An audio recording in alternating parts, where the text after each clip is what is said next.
नमस्कार मित्रों, भगवत चर्चा में एक बार फिर आप सबका स्वागत है। मित्रों, हम लोग आज भगवत गीता के 6ठे अध्याय के 45वें श्लोक पे चर्चा करेंगे। 6ठा अध्याय क्या है? आत्म संयम योग। और इसमें हम चर्चा क्या कर रहे हैं कि भगवान श्री कृष्ण अर्जुन को ये बता रहे हैं, अर्जुन के प्रश्नों का उत्तर देते हुए, कि यदि कोई साधक साधना करते हुए अपनी साधना से भ्रष्ट हो जाता है या साधना उसकी अपूर्ण हो रह जाती है, तो वह व्यक्ति कहाँ पहुँचेगा, वो किस गति को प्राप्त होगा। ऐसा तो नहीं कि वह नष्ट भ्रष्ट हो जाए।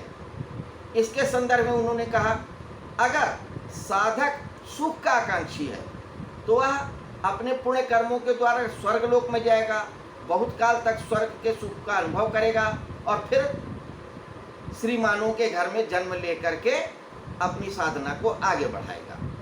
और एक में कहा था, अगर साधक मोक्ष का अधिकारी है या मोक्ष को चाहने वाला है और भ्रष्ट हो जाता है या अपनी साधना में असफल हो जाता है किसी जन्म में, तो वह स्वर्ग लोक में या ऊंचे लोकों में सुख भोग करके फिर पृथ्वी लोक में मनुष्य शरीर में योगियों के घर में जन्म लेता है और फिर वह अपना रास्ता आगे का तय करता है और योग को प्राप्त हो जाता है। यहाँ पर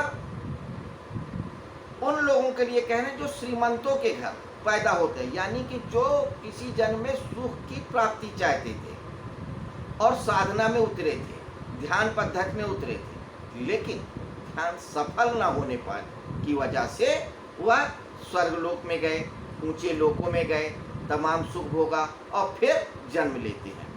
ऐसे लोगों के साथ क्या होता है, आइए ये देखते हैं। तो पहले श्लोक को देख लेते हैं, फिर चर्चा कर लेते हैं।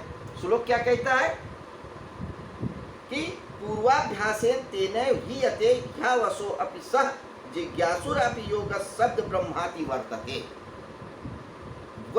वह यानी कि जो योग में भ्रष्ट हो चुका है किसी जन्म में, जिसकी साधना पूरी नहीं हुई है, वह भोगों के परवश होता हुआ भी उस पहले मनुष्य जन्म में किए हुए अभ्यास के द्वारा परमात्मा की ओर खिंच जाता है, क्योंकि योग का यानी समता का जिज्ञासु भी वेदों में कहे हुए सकाम कर्मों का अतिक्रमण कर जाता है।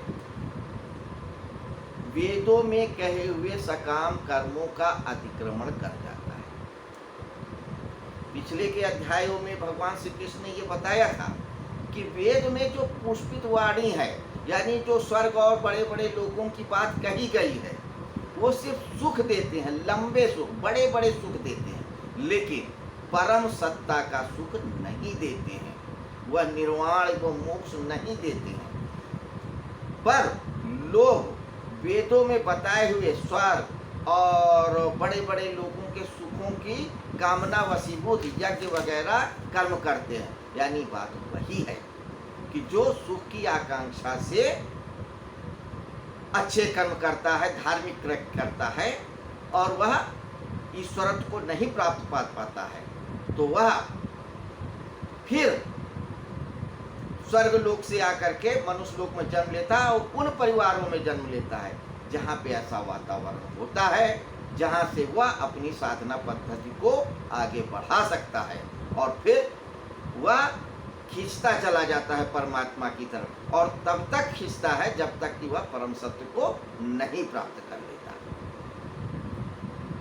तो भगवान श्री कृष्ण ने हर तरीके से समझा दिया अर्जुन को कि अर्जुन, तुझको इस बात से कोई भी चिंतित होने की जरूरत नहीं है कि अगर तू ध्यान योग के मार्ग पे चला और मंजिल तक नहीं पहुंचा तो कुछ अनिष्ट हो जाएगा, कुछ गड़बड़ हो जाएगा, कुछ प्रॉब्लम हो जाएगी। ऐसा कुछ भी नहीं होने वाला। अगर थोड़ा भी कदम बढ़ा लेते हो तो वह कदम उतना तो बढ़ा ही रहेगा। जब भी यात्रा शुरू करोगे वहीं से शुरू होगी, कोई घाटा नहीं होगा। तो मित्रों, यहाँ पे आकर के अर्जुन के सारे प्रश्नों का उत्तर दे देते हैं जो प्रश्न उन्होंने कहे थे कि हे केशव, हे माधव, हे कृष्ण, कि ध्यान योग में मन की जरूरत होती है, एक बहुत मजबूत संकल्पवान मन की जरूरत होती है। अगर किसी का मन इतना संकल्पवान नहीं है और साधना में भ्रष्ट हो जाता है, असफल हो जाता है, फेल हो जाता है, तो उसकी क्या गति होगी, इसका उत्तर दें।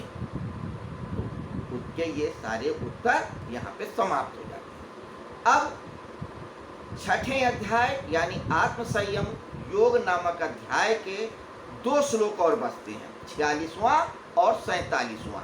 इन 2 श्लोकों में भगवान श्री कृष्ण डायरेक्ट रूप से आज्ञा देते हैं कि हे अर्जुन, तुझे क्या करना है। लेकिन क्या आज्ञा देते हैं, इन प्रश्नों के ऊपर हम या इन उत्तरों के ऊपर चर्चा कल करेंगे। आज के लिए बस इतना ही। तो नमस्कार मित्रों, कल फिर मिलते हैं भगवत चर्चा में, इसी वक्त इसी जगह यहीं पर। प्रणाम।